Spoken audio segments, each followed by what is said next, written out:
It's lecture time. Let's dive into it. So, what is statistics?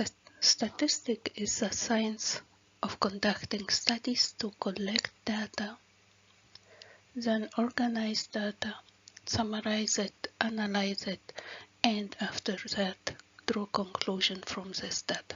But from where can we get this data? And what are the data after all? Data are the values of the variable that are in your study. So, and how can I get, or who is defining these variables? These variables are and what are these variables after all? These variables after all are the characteristics that you are interested in your study. Like it could be age, it could be hair color, another variable could be the GPA, weight, and so on. The values of each variable here are representing the data. For each, you might have a person of age 35 or 15. 35 and 15 are the data. Now, these variables are in the population. So what is the population? The population is actually a big group of subjects or objects that could be human, animals, trees, or whatever, and that big that big set is under study. If you are gonna collect data from each subject in your population, then what you are doing is known by a census. However, usually census are done by the country itself and not by individual researchers. So you as an individual researcher, you would just collect data from a small subset from that population, which is known by the sample. So in other words, your population is a big set that is having inside it all the members that are constituting this population, and these members do differ from each other according to some variables, the characteristics in your population, and these elements or the objects could be anything.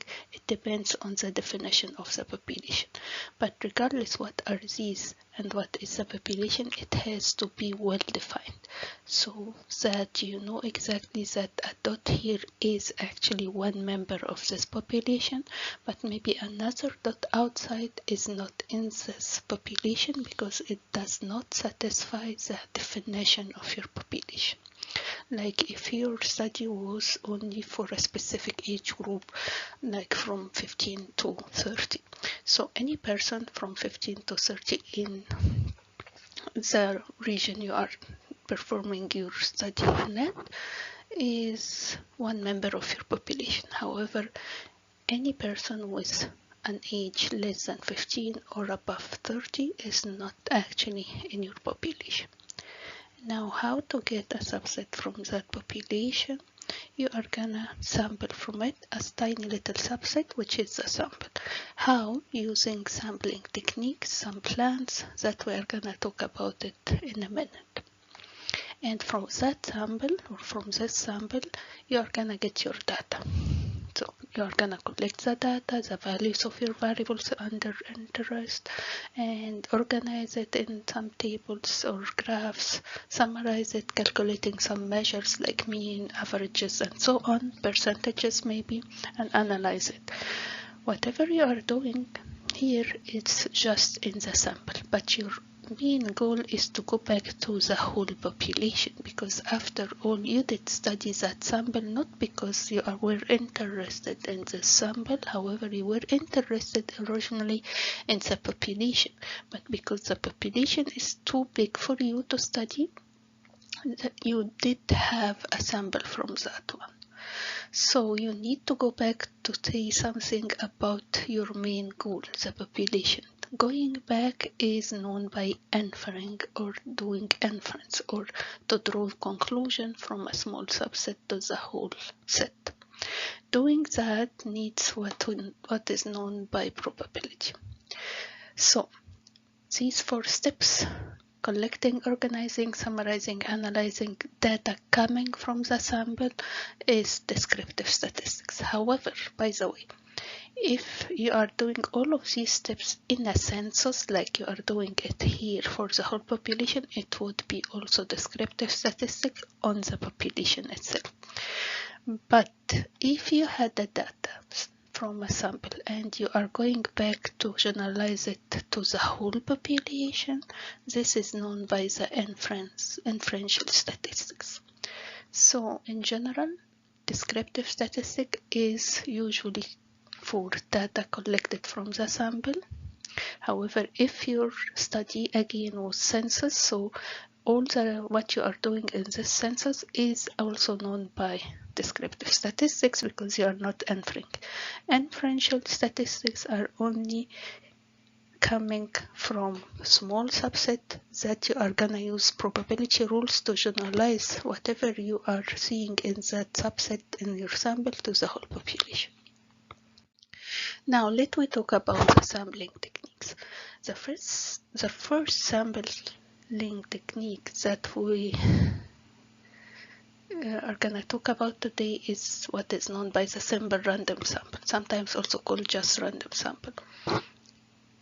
This is a sample technique that is the first one of the good sampling techniques that I can use to get a good sample from my population.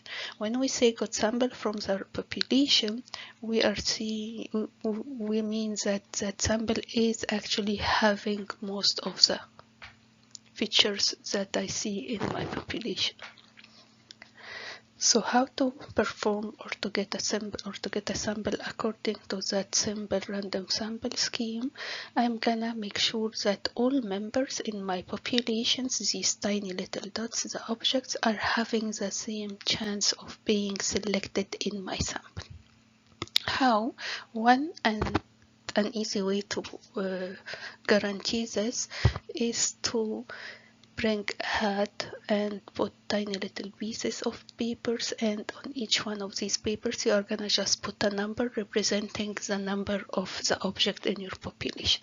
Like if you have here 1000 object, you're gonna just get 1000 little tiny pieces of paper, write numbers on it from 1 to 1000, and put all of that in that hat, shuffle it very good, and then take from it the sample size you need. Suppose you wanted only 100, so you are gonna take randomly from that hat 100 piece of paper, and whatever the number is on each one of these paper, you are gonna select the corresponding object that is associated with this number. In this way, you did make sure that you give each object in your population the same chance of being selected. The second good sample scheme that I can use, or a researcher can use to get at a good representative sample, is what is known by the systematic sample. This is the easiest sample that I can use that will result usually in a good representative sample. How we are doing that? It's saying, well, select every case member in your population. So go ahead and list all of your population in a big frame and select every case member in that frame. And what is K after all? K is a cycle that you are gonna select at it. Usually it is calculated by the population size, if it was known, over the sample size that you are to get from that population.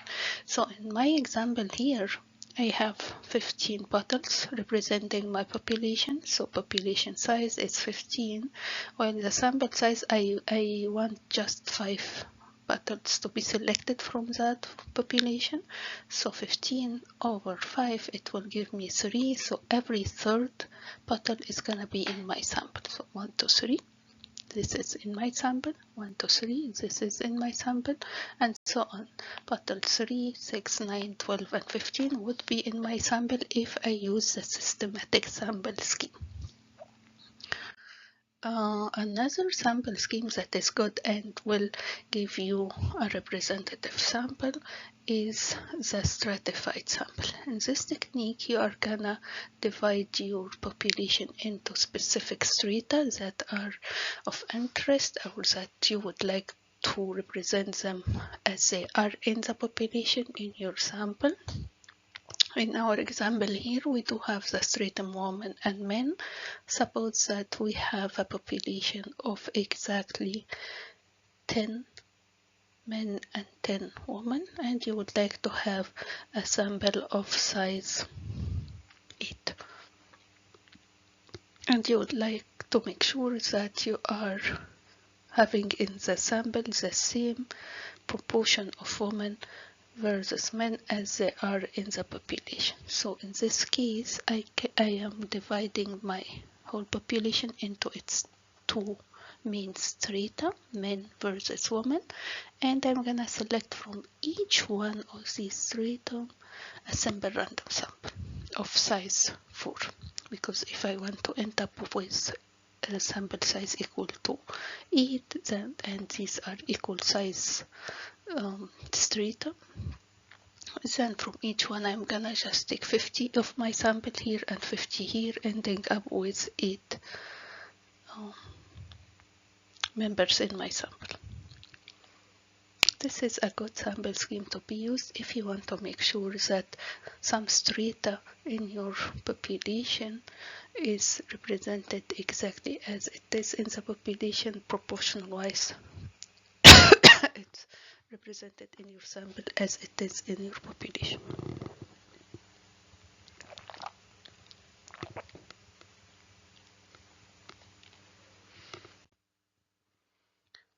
The last good sampling technique is the cluster sampling. A cluster sample is useful if your population is scattered all over a wide regional area. And how can we get that sample, or what is the definition of that sampling plan? You are gonna divide again your population into sections or clusters, known as clusters, and you are gonna select a simple random sample from those clusters. Once you do have a simple random sample from this cluster, you are gonna meet everybody or every member in this cluster. So the sample will be all members in those selected clusters that have been selected as a simple random sample. So here is a country, and we did divide it into 10 clusters, and we decided to just select 2 clusters from those 10, and now my sample consists of all the members in those 2 clusters. This scheme is really useful, and it is in terms of resources not consuming, and also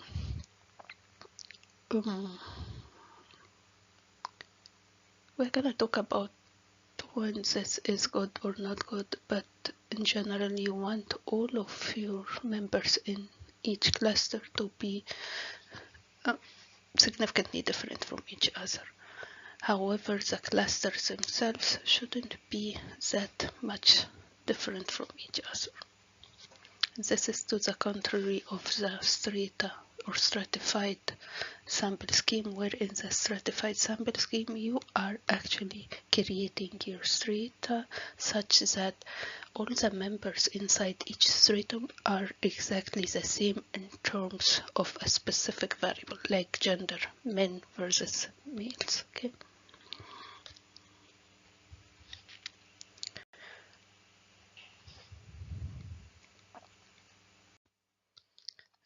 The last sampling technique that we're going to discuss is what is known by a convenience sample. Convenience sample is not a good sample scheme. It will not give you a representative sample for your population. Surveys that are done mold, or known by the mold surveys or internet surveys and all of that, these are convenience samples.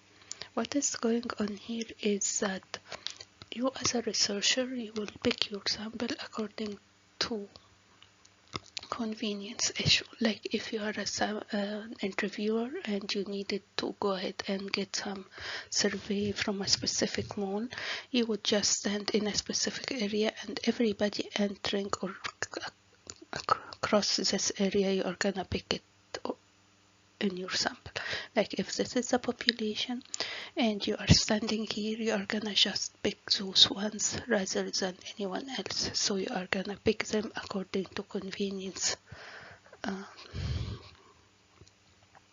issues to you.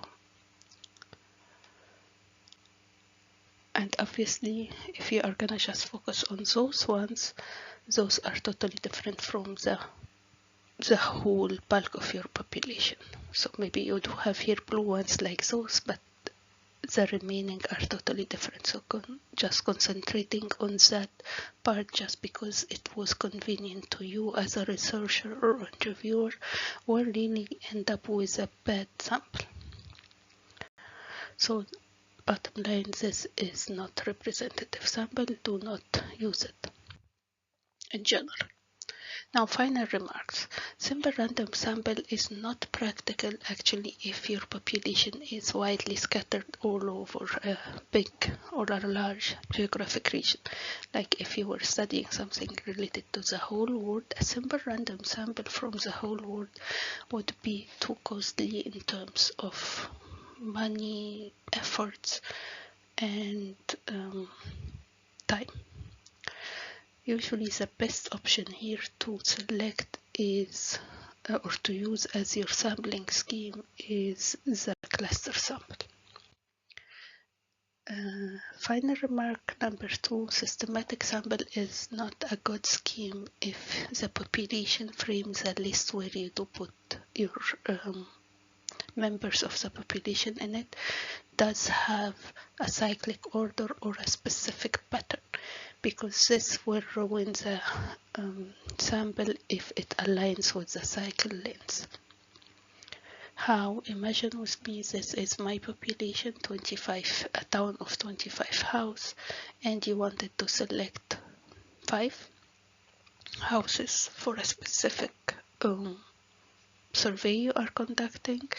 So n small is 5 and the total number of the houses in the population, which is capital N, is 25. 25 over 5 would give you a length of 5, which means now you are gonna select each fifth house. 1, 2, 3, 4, 5, and this is 5. 1, 2, 3, 4, 5. So every fifth house would be in your sample, which means you are gonna end up with this sample. And as you see, these houses as a sample for that town are not at all representative because it just focused on specific feature, which are being small or poor houses. So here the problem occurred here just because the listing of your frame or the listing of the houses in your frame did have a specific cyclic effect, like if every fifth house was the same, having the same characteristic.